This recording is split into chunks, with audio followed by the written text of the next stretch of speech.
Okay. Hi, so here we are again on another interview for IDLTM, International Diploma in Language Teaching Management. I'm Steve Heap, and I have with me today Anne. So Anne did the IDLTM course a number of years ago, but Anne has always been a big promoter of IDLTM for us. So I'd like to thank Anne for joining us today. Anne, can you just give us a little bit of background on your professional experience and how you came to do IDLTM? Sure, Steve, it's really great to be here.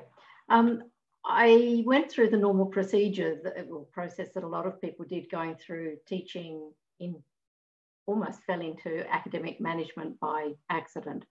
But then I took up a role in a very brand new school, and I think within the first week I had questions coming at me about, okay, how do you predict your student numbers and what's your budget going to be? I went, I have no idea. Absolutely no idea. I can relate to that. So I thought, dearth of knowledge here, I'm going to have to do something about this. So I started looking around for courses, and IDLTM was the one that came to me, really, because it's practical. It fitted in. I was able to work around full-time role and fit IDLTM into it. And it just gave me experience in all the areas of managing an organisation that I needed. And it was particularly, I could do the academic management. I knew the resources. I knew the curriculum. I didn't know how to go about budgeting or marketing, promoting. And for me, I think one of those light bulb moments in the IDLTM course, I know it sounds a bit stupid, but I thought, okay, you've got your curriculum set up, you've got your products, they're going well, let them go. But I learned very quickly that no, as soon as even before that first product is out, you've got to start thinking about your next product. And that was quite enlightening for me. So I did learn a lot from the course, and it was great. Sorry to interrupt. Yeah. I think for me too, it sort of, it gives you a language to talk about management and administration and leadership that perhaps, you didn't have before. And, absolutely. And having that language makes all the concepts come together and are more understandable. Yeah. So how did doing the IDLTM, and when did you do it actually? What year? I did it in 2006. So it's a very long time ago. Well, it is. But, the essentials of management don't change. That's true. They've been the same for years and years, donkey's years. And so the impact then on your career subsequent to 2006, having done the IDLTM. It took me, from that first new school that I went to, it took me to another new school that was just setting up. So again, that was really, really vital. Yep. And then I took on a role at a university English language college, looking after 2 campuses. And part of the interview I remember was talking a lot about IDLTM and what skills I'd gained from it. And so it helped me a lot, I think, with that interview. So I think, I was able to apply it. I could see where it was going. I knew what I needed to do. And then when I left that role, I actually set up my own consultancy business in English language teaching management. And again, it was just applying the framework with all those areas that we'd looked at within IDLTM into a context of somebody else's language teaching organisation and helping them set it up. So I knew where it needed to go. I knew what sort of questions I needed to ask and what sort of information I needed to find. So that was a kind of natural progression for me. Right. The other thing that was really good was that IDLTM gave me credit into a Masters of Education TESOL course. Okay. So I did that as well after IDLTM. Right. So it branched me out into a lot of different areas that I never anticipated I would go into. Right. So you've been involved in managing schools, managing the academic side, and also some of the more businessy side of Yes. that school, And then going into a consultancy role. Really, yes. it sounds. Yes. Yeah. Yes. Yeah. Yeah. So what are you doing now? What's your? Well, now I'm an inspection coordinator for Cambridge exams in East Asia and Australasia. Not very much work happening at the moment, obviously.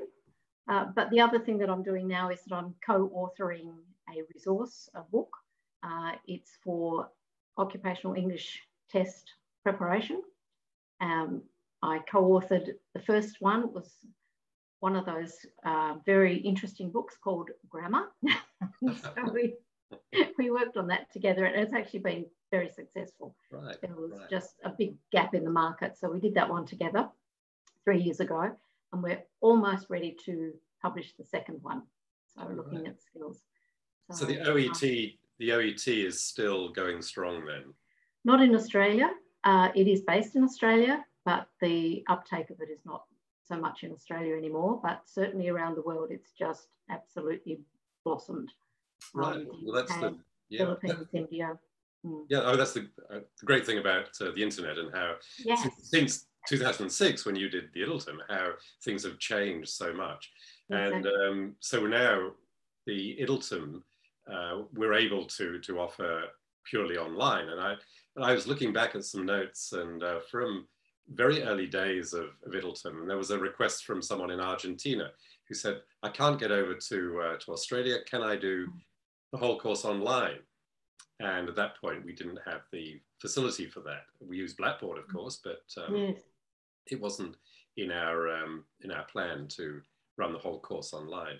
But now, of course, with COVID, then things have changed, and the market is perhaps much broader than it otherwise would have been. Yeah. So where are you offering it? I mean, where are the clients coming from to do? Well, that is yet to be seen. But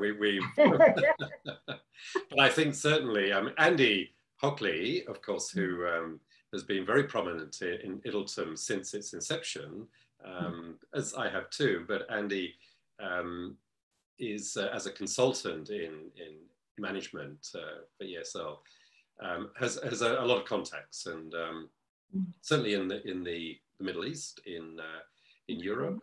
But really anywhere. I mean, Australia and New Zealand have been the main suppliers of candidates for IDLTM over the last 15 years or so.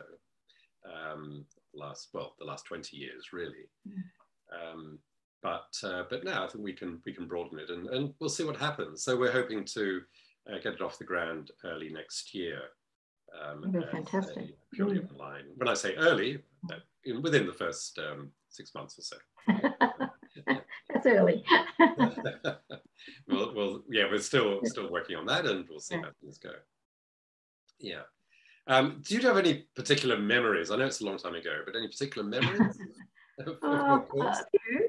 Actually, I think the first thing we did was, I didn't really get the import of it at the time, was we had to come along to our first session and bring a copy of the mission statement of our language teaching organisation where we were working.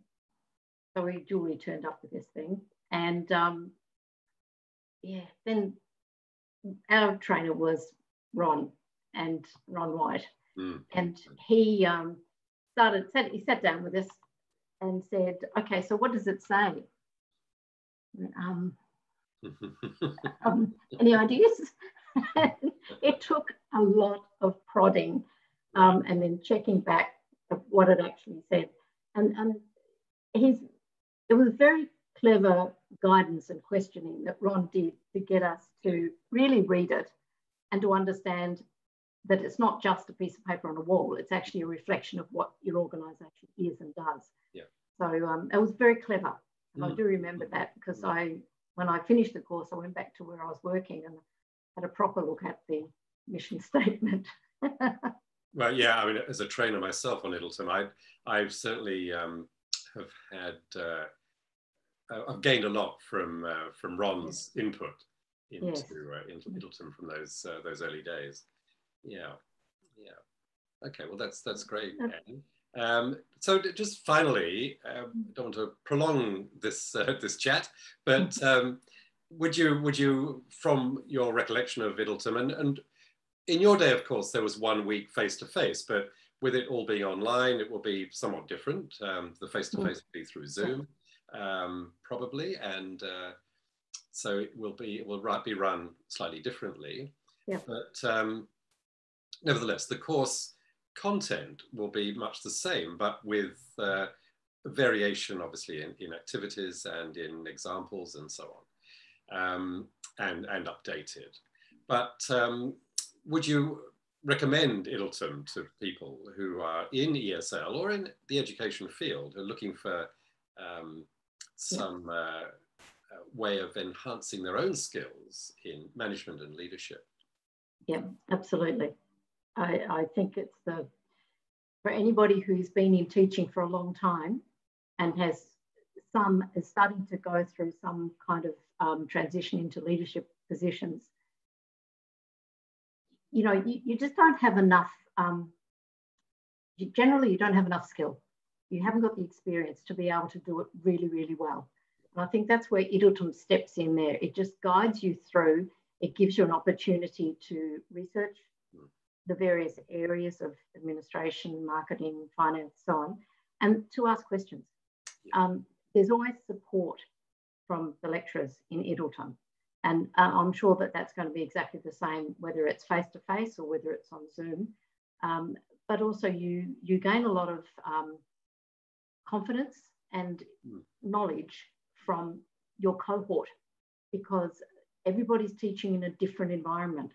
And there's so much excellent sharing that goes on there. And it's a great opportunity for sitting down and chatting and listening and learning from other people and then applying what you hear. I think it's the best thing I ever did. Really is. And I have recommended it to a lot of people.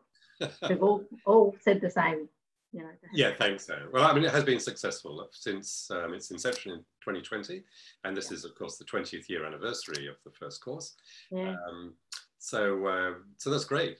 So thank you very much, Anne, for sharing that with us, and I wish you all the very best for your continued work with the various areas that you're involved in. So again, thanks very much, and all the best. Thank you, Steve.